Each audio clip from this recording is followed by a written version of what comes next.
দেন আল্লাহ সুবহানাহু ওয়া তাআলা নাকি বিশেষ কিছু ব্যক্তির দিকে তাকাবেনই না, তাদের দিকে নজর দিবেন না এবং তাদেরকে জান্নাত দিবেন না। এরা মূলত কারা? খুবই গুরুত্বপূর্ণ একটা বিষয়।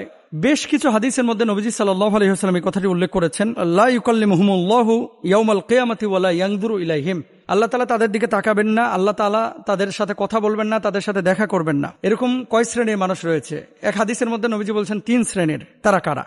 আহা, কত বড় মারাত্মক কথা। ওয়ালা ইউজাক্কিহিম ওয়ালা হুম আযাবুন আলীম, এবং তাদের জন্য যন্ত্রণাদায়ক মর্মান্তিক শাস্তি। 1 নাম্বার মুসবিলু ইজারা, এই যে টাকনুর নিচে যারা কাপড় পরে, অহংকার করে যারা বড় বড় জামা কাপড় পরে এবং টাকনুর নিচে এগুলো ঝুলিয়ে মাটি হেঁচড়ে যারা চলে, এটাকে বলা হয় আল মুসবিলু ইজারা। এরা জান্নাতের গন্ধ পাবে না, আল্লাহ এদের দিকে তাকাবেন না, এরা জাহান্নামে যাবে। 2 নাম্বার ওয়াল মান্নান, দান করে যারা খোটা দেয়, উপকার করে। দেখবেন কিছু মানুষ উপকার করার পরে বলবে, দূর বেটা, আমি যদি তোর এই উপকারটা না করতাম তুই দাঁড়াইতে পারতি আজকে। এরকম কিন্তু অনেক কথা এরকম বলে, আমি যদি তোর চাকরিটা না নিয়ে দিতাম বেটা তুই আজকে ভিক্ষা করে খাইতে।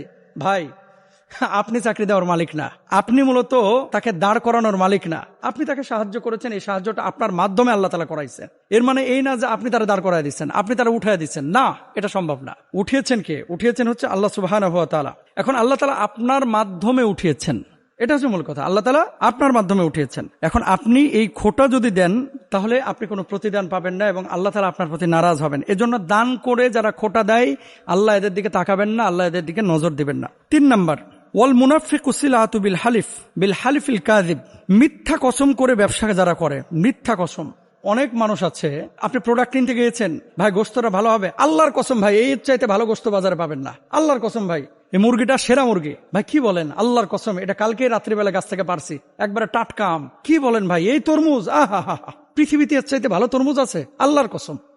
তো কালকে এক দোকানদারকে বললাম, ভালো হবে তো ভাই তরমুজ, 10 কেজি ওজন। কি বলেন হুজুর, এর চাইতে ভালো তরমুজ আছে, দামটা একটু বাড়তি। তো বললাম, কি তরমুজও কি হরমুজ প্রণালী দিয়ে আসছে নাকি? এ তরমুজ কি হরমুজ প্রণালী দিয়ে আসছে কিনা? তেলের দাম বাড়ছে, তরমুজ তো আমাদের বাংলাদেশি হয়। এখন আপনারা বুঝে নেন। তো যাই হোক, মিথ্যা কসম করে ব্যবসা বাণিজ্য করা যাবে না। 3 নাম্বার।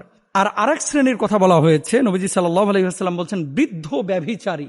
অনেক মুরব্বী আছে, 60 বছর 55 বছর হয়ে গেছে, দাড়ি চুল পাইকে যাচ্ছে, এখনো জেনাহের মানসিকতা তার যাচ্ছে না, পরক্রিয়া করে। অনেক জালেম আছে এরকম, মানে বৃদ্ধ ব্যভিচারী, ব্যভিচারিণী, এদের দিকে আল্লাহ তাআলা তাকাবেন না। আরেকটা হাদিসের মধ্যে আছে আরো 3 শ্রেণীর মানুষের কথা।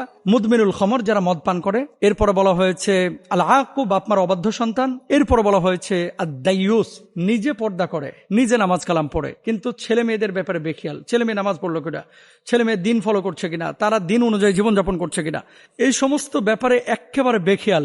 এরকম যদি কোনো ছেলে মেয়ে থাকে, আর বাপ যদি, মা যদি, অভিভাবক যদি এরকম কোন তাদের ব্যাপারে থোড়াও কেয়ার না করে, এরাও কিন্তু জাহান্নামে যাবে। এজন্য আমার কলিজার টুকরা ভাই এবং বোনদেরকে বলবো, দেখেন দুনিয়াটা ক্ষণস্থায়ী, পৃথিবীটা ক্ষণস্থায়ী। এই ক্ষণস্থায়ী পৃথিবীর জন্য এত বেপরোয়া হয়েন না।